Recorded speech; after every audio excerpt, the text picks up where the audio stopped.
Marcus over here. I think I heard you on a podcast the other day mention how the name Jacksaint came about. Just wondered if you would tell the rest of us. Oh, this the story? Yeah, so back when I was in high school, my freshman year of high school, I was living with my biological dad and my stepmother at the time. And at this point, I just started playing football. I've been playing football for about 3 years now. And I just got accepted to go to St. Thomas Aquinas down in South Florida. It's one of like the most prestigious schools in the nation for football. And it was one of my dreams because my cousin Sam Bruce, he played at St. Thomas, and I used to look up to him, so I knew I wanted to be there and play there. So at the time, my parents ended up, getting into whatever they was getting into, and they ended up separating. And I started living with my youth football coach, coach and his wife and his kids. He had 2 kids at the time. And I started living there. At first, it was just to be there until my dad got back on his feet. But I say after the first year, I wasn't hearing from my dad much. He wasn't calling me. I was trying to call him to get in contact with him. He wasn't answering the phone, nothing like that. So I just stayed there until my senior year when it was time to apply for college and sign So I needed a legal parent or a legal guardian, and I ain't had neither one of them. So I was 18 at the time, so I decided, I'm 18, I can make decisions on myself. So I decided to let them adopt me. So that's how I got the last name, Jacksaint. Marcus, do you feel like there's any more pressure on you or anyone else on the offense after losing Brock? Do you feel like there's added pressure at all? I feel like it's no added pressure, just an opportunity for everybody and as a whole, as a team, to step up in their parts, to just to step up, give 5% better in their grouping, whether that be tight ends, receivers, running backs, D-line, O-line, just everybody just to step up and just pick up a slack that's gonna be missing. So but we feel like next man up. It's a tragic thing that happened with Brock, but we know he's gonna have a speedy recovery, and whoever is in next after him, we had the full confidence he's gonna go out there and execute and play at a high level.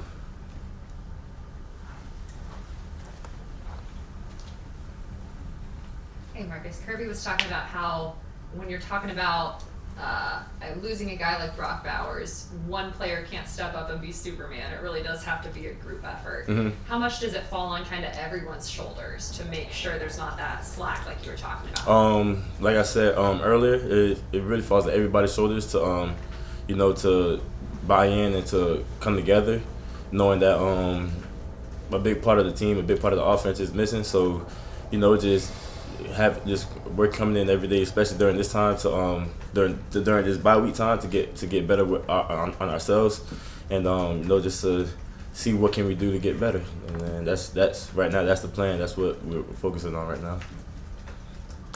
Obviously, no one guy can replicate what Brock does, but Oscar Dell being in that tight end room, what have you seen from him, and what has sort of allowed him to, even before Brock's injury, emerge as a contributor for Georgia this year? I've seen a tough, resilient guy who's young, who came in young, who played young, and who's learning and who's growing. Every day he's at practice, every day that he's on the field and he's taking reps, he's growing, and I'm excited for him, excited for this opportunity for him to see how he do this opportunity. And like I said, he's been one of those guys that came here that's always been working. So we just gotta see how what goes on down the road. Yeah, Marcus, normally when I talk to a wide receiver, I ask them, hey, what's your favorite catch? But I watch you block really, really hard. So what is your favorite block you've had in your career? I don't know. You don't have one that sticks out? Nah, there's been a couple. There's been a couple. I don't have one that sticks out. Really, I don't really try to focus on. I just try to, do my job, get to the next play.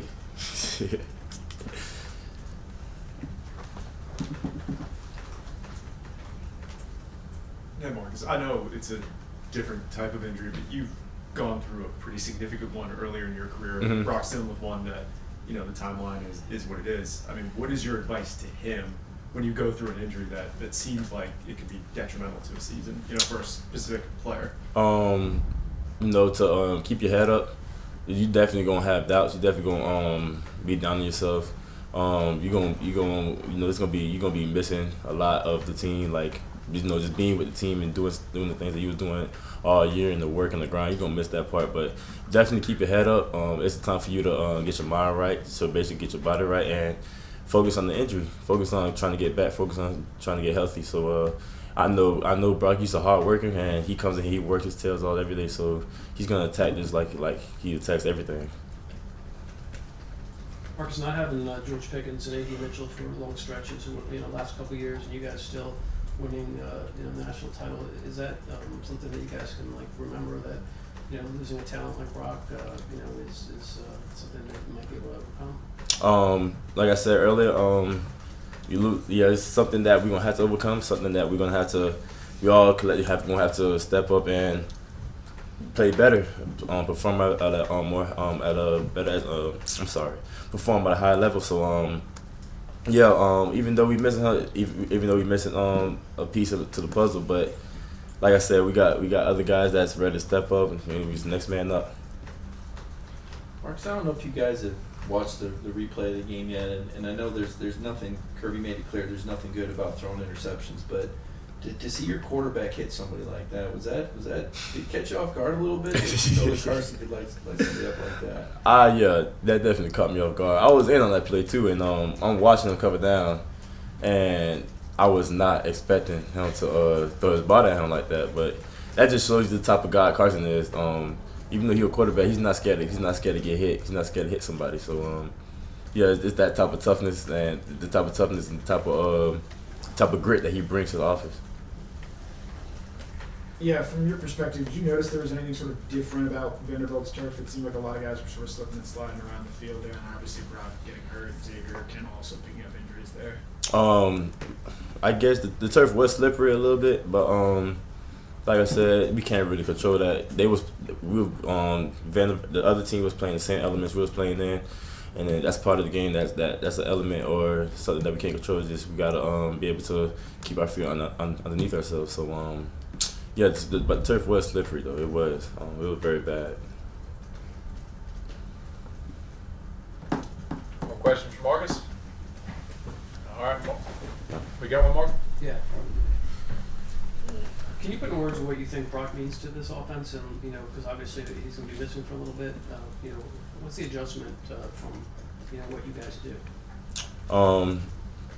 There's no adjustment right now. As of right now, I feel there's no adjustment that we can do. It's just keep doing what we've been doing. Chopping wood, trying to get through every week on how can we get better as an offense, how can we get better as a team, how can we get better as a group. So like I said, next man up, they gotta be ready. All right, thank you, Marcus. Thank you. Thanks, Marcus. Thank you.